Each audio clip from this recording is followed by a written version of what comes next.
미국은 왜 이렇게까지 이스라엘을 감싸고 도는 걸까요? 흔히들 돈 때문이라고 생각하는데 과연 그게 전부일까요? 오늘 미국과 이스라엘의 이 깨지지 않는 동맹, 그 뒤에 숨겨진 진짜 이야기를 한번 파헤쳐보겠습니다. 자, 바로 이 질문으로 시작해보죠.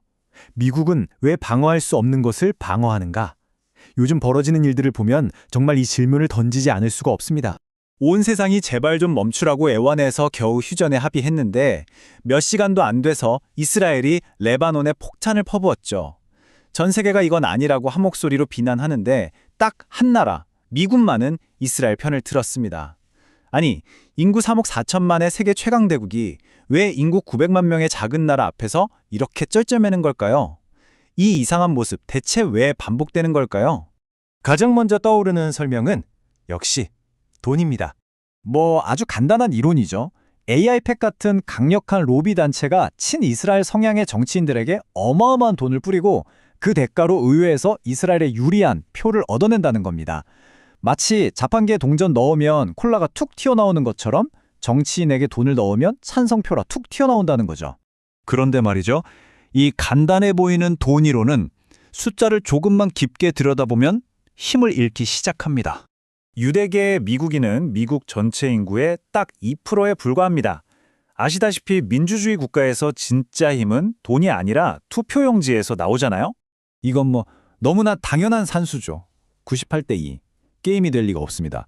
이 2%라는 작은 숫자만으로는 지난 70년 동안 정권이 민주당에서 공화당으로 또 공화당에서 민주당으로 수없이 바뀌는 와중에도 어떻게 모든 대통령이 약속이라도 한 데 똑같은 친이스라엘 정책을 폈는지 설명이 안 됩니다. 그렇다면 돈도 아니고 유대인들의 표도 아니라면 도대체 이 거대한 미국을 움직이는 보이지 않는 손은 누구일까요? 정답의 실마리는 바로 이 숫자 4,500만에 있습니다. 이건 아주 보수적으로 잡은 추정치인데요. 완전히 다른 집단의 숫자입니다. 바로 기독교 시오니스트들입니다. 이들은 미국의 복음주의 기독교인들로 이루어진 아주 강력한 정치 세력인데요. 놀랍게도 웬만한 유대계 미국인들보다 훨씬 더 열정적으로 이스라엘을 지지합니다. 그 규모 차이가 어느 정도냐면요. 핵심 유대인 로비 단체인 AIPAC의 회원이 약 10만 명 정도예요. 그런데 기독교 시오니스트 단체인 CUFI의 회원은요? 1,000만 명이 넘습니다. 10만 대 1,000만, 무려 100배 차이죠. 이 표를 얻기 위해선 다른 선택지가 없습니다. 무조건 이스라엘을 지지해야만 해요. 이건 너무나 명확해서 깨트릴 수조차 없는 정치 공식 같은 겁니다. 미국 대통령이 되려면 경합주에서 이겨야 한다. 경합주에서 이기려면 이들의 표가 절대적으로 필요하다. 이들의 표를 얻으려면 이스라엘의 편이 되어야 한다. 끝. 아니 근데 이분들은 대체 왜 이렇게까지 이스라엘의 진심인 걸까요? 그 이유는 아주 구체적이고 또 이들이 굳게 믿고 있는 세상의 종말에 대한 한 예언 때문입니다. 이들은 예수님이 다시 오시려면 바로 이 단계들이 순서대로 착착 진행되어야만 한다고 믿습니다. 그러니까 이분들에게 이스라엘을 지지하는 건 외교정책 문제가 아니에요.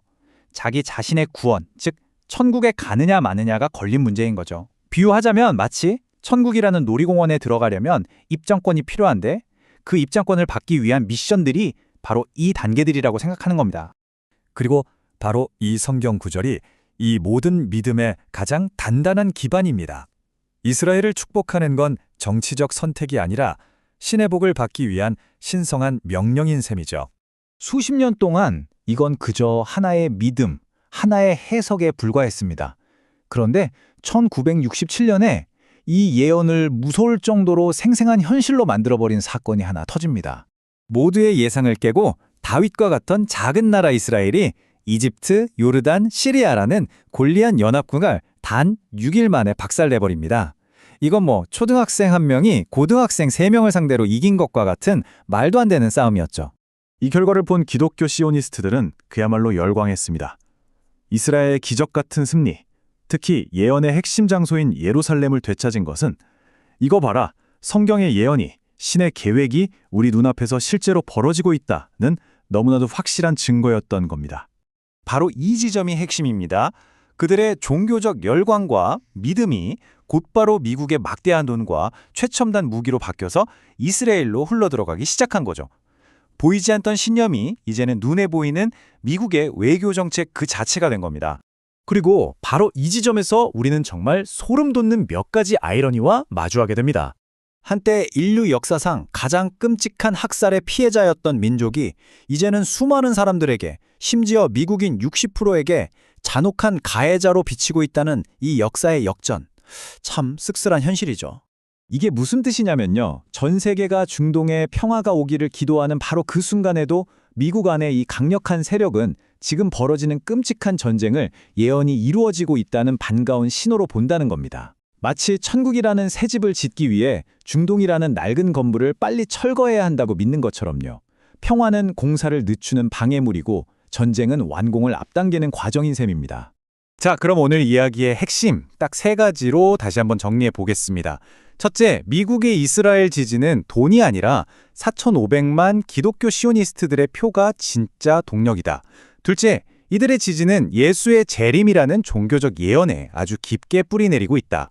그리고 마지막으로 바로 이 때문에 미국의 중동 정책이 사실상 종말론이라는 신념에 인질로 잡혀있는 위험한 상황이 만들어졌다. 이겁니다.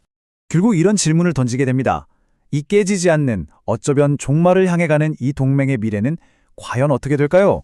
미국은 다음 대선 이후에도 이스라엘에 대한 절대적인 지지를 계속 유지할까요?